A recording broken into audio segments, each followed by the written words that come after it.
Assalamualaikum warahmatullahi wabarakatuh. Halo kawan-kawan. Oke, kali ini kita akan bahas lagi nih menuju Pilpres 2024. Sebab ada yang menarik kawan-kawan. Kita masih bahas tentang Pak Anies nih kawan-kawan.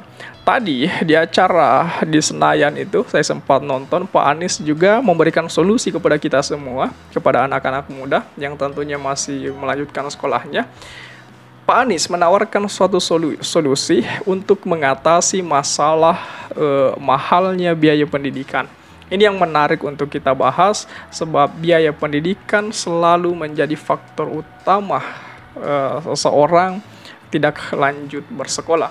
Seperti yang terjadi di Jawa Tengah, kawan-kawan. Di Jawa Tengah itu tingkat anak-anak menganggur di setiap tahunnya itu selalu meningkat. Itu kan di Jawa Tengah itu mungkin itu berkaitan dengan angka kemiskinan di sana. Angka kemiskinan di Jawa Tengah itu kan juga sangat tertinggi atau tertinggi dari provinsi-provinsi yang lain. Dan memang di Jawa Tengah ini kawan-kawan, dari aspek kemiskinan itulah sehingga kemudian biaya pendidikan juga sangat mahal. Jadi di sana juga terlihat sekali bagaimana kemudian anak-anak kebanyakan menganggur, putus sekolah karena persoalan biaya. Maka dari itu Pak Anies hadir di sini untuk menawarkan solusi atas mahalnya biaya pendidikan. Dan mudah-mudahan dengan Pak Anies memberikan solusi ini bisa diterapkan di Indonesia ke depannya, khususnya di Jawa Tengah, karena Jawa Tengah saat ini dampak kemiskinan di sana membuat banyaknya anak-anak sekolah putus sekolah. Coba kita analisa lebih dalam lagi seberapa cerdas solusi Pak Anies, seberapa work it-nya solusi Pak Anies ini. Coba kita bahas lebih jauh lagi kawan-kawan.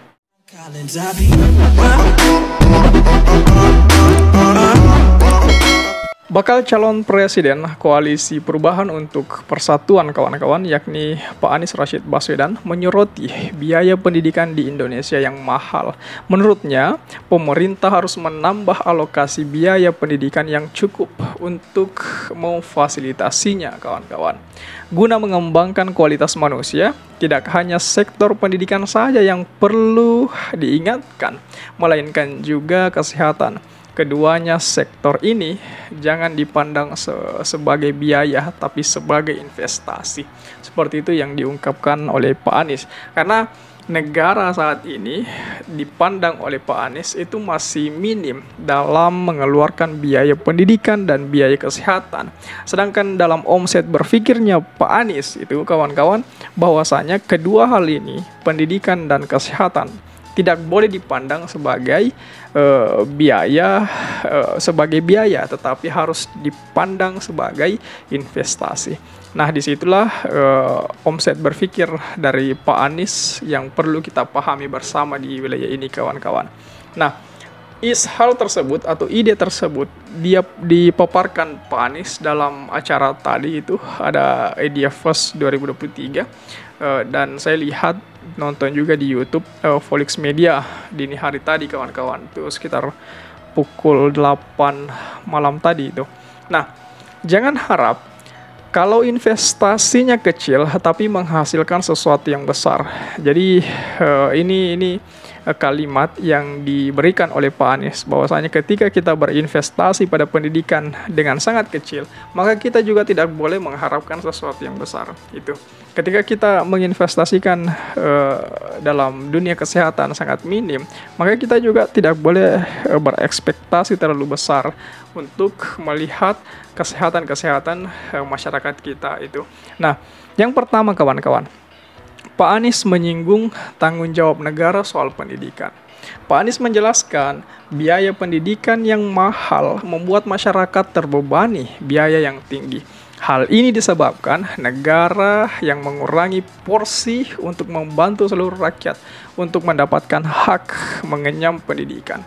Negara harus memberikan porsinya dalam pendidikan agar rumah tangga tidak harus mengeluarkan biaya mahal untuk membiayai pendidikan dari PAUD hingga perguruan tinggi.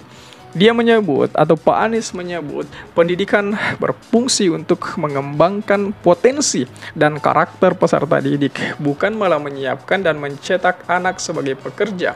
Kita harus mendidik anak-anak itu untuk jadi pembelajar atau learner itu, sehingga mereka dapat mengembangkan potensi yang harus ditumbuhkan.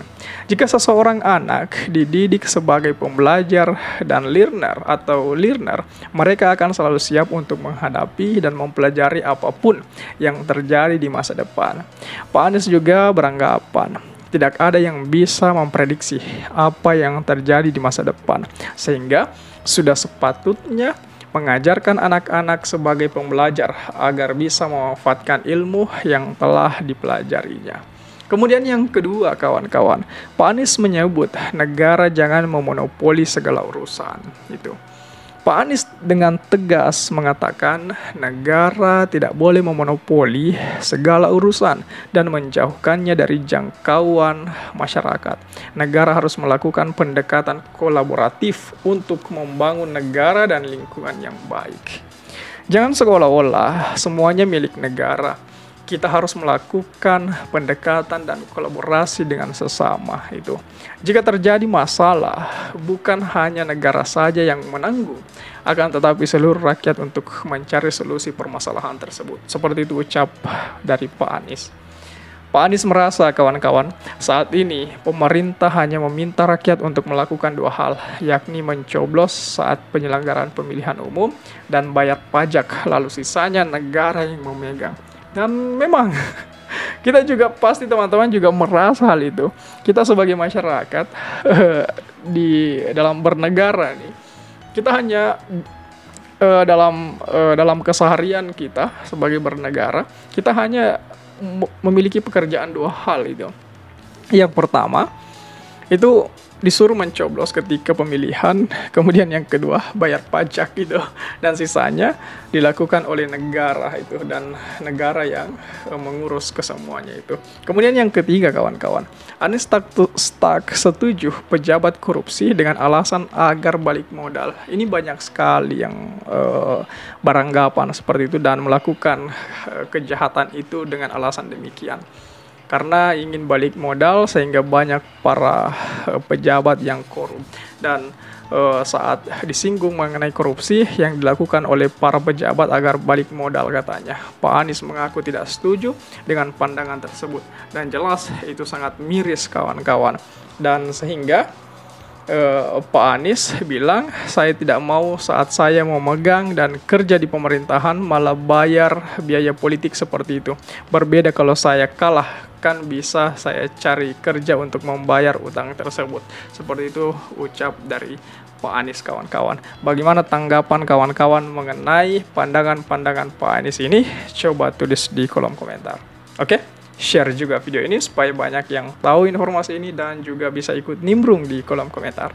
Oke, kawan-kawan, jadi saya pikir itu saja dulu. Terima kasih telah tiba di sini. Jangan lupa subscribe agar tidak ketinggalan pada video selanjutnya. Sekali lagi terima kasih dan wassalamualaikum warahmatullahi wabarakatuh.